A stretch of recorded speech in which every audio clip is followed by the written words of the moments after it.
gets his hand in the passing lane. Now this again leads to a fast break. Once again, Kuz pushes the pace, he kicks it out, and look what it leads to, an easy bucket. The thing that was impressive to me also was how bouncy he is and how aware he is. Here's some help defense. On Koulibaly, Randall takes that spin move. Look who is there to help, is Marvin Bagley, one of 3 block shots tonight. Guess what, Wes? He gave us a lot tonight. He was bouncy, he was energetic, and he played with a lot of poise for his first game back. Indeed, and think about it, being thrown into the fire, first time with the team, like you said, don't know the players or anything. You're doing it on the road, and you're doing it in Madison Square Garden against a good New York Knicks team with some really challenging competition on the other side. If this is the first game, I cannot wait to see what happens when he comes back in here on Saturday to take on the Spurs. He'll make free throws. He's an 82% free throw shooter. As a matter of fact, don't forget, Saturday is actually going to be a front end of another back-to-back one as well. Yes. And I do want to remind folks, matter of fact, actually, Glenn, yes. I want you to take this. You want me to hold this? Yeah, I want you to hold that real quick. Hold it up. I want you to hold that up because it's something special that we want to share here around. You see it says Be Hand Strong. Why? Because my stuff is just so difficult to deal with.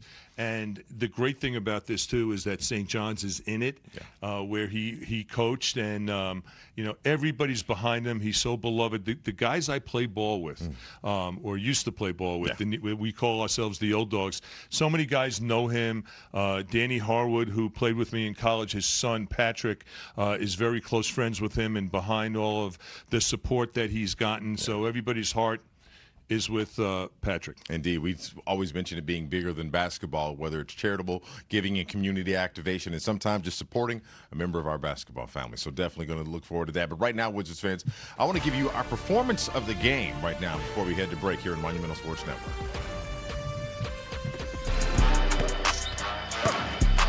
Bagley to the cup.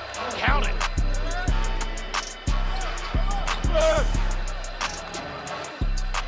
Blocked by Bagley.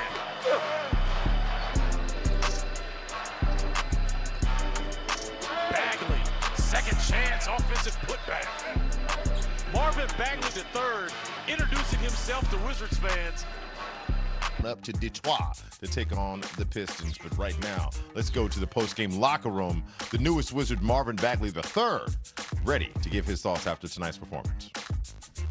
I think I did pretty good, man. Kind of started off a little slow on the rebounding. Just trying to get in better position. But came out second half, got better position, and just tried to go get every one that I could get. And everything else kind of fell in line. I wish we came out with that win.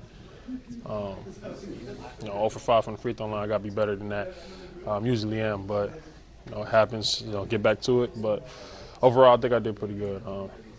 Just learning on the fly, continuing to learn the system, and just keep stacking days. When did you find out you were starting?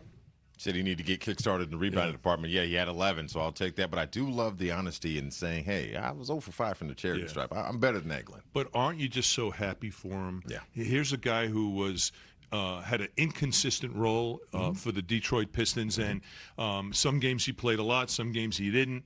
He's fighting for playing time, and he comes here and he plays that way.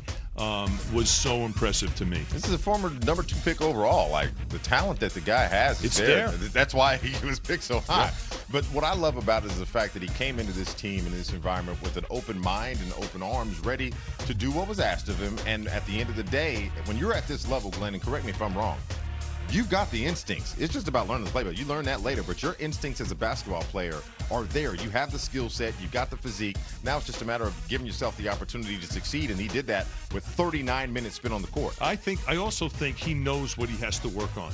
True. He knows what his deficiencies are. He knows what he can do well, and he also knows that this is a new opportunity for him to get major minutes. I'm going to give a shout-out to Wes Unseld Jr., who I thought did a great job putting him into the starting lineup. He didn't have to, but he did. He gave him some confidence, and look what a little confidence could do to any player. Man. That's why when I tell you you're doing a great job on this show, how do you feel about that when I tell you that? I feel like I owe you $20. I know, and you owe, actually it's $40. Oh, the price went up in 2024. Look at you making things happen. Well, let's look to the game on Saturday against the Spurs. I know there's going to be a lot of eyes and attention on Winnable Vic. game. So how do we get it done? Well, first of all, you got to keep Wemby in check. Okay. You can't let him explode. But you also got to compete on the boards. If they can compete on the boards, which is what we've seen, and also limit their turnovers. One thing that the Spurs can do is defend. True. So they'll step in the passing lanes, take care of the basketball, rebound. Good chance of beating the Spurs. I think it's going to be a momentum Winnable night for Washington. Momentum. Be there in attendance, Wizards fans. You want to see Victor for yourself up close and personal? Come on down Saturday. Matter of fact, like we said, basketball day in the DMV is going to be happening the entire day. Then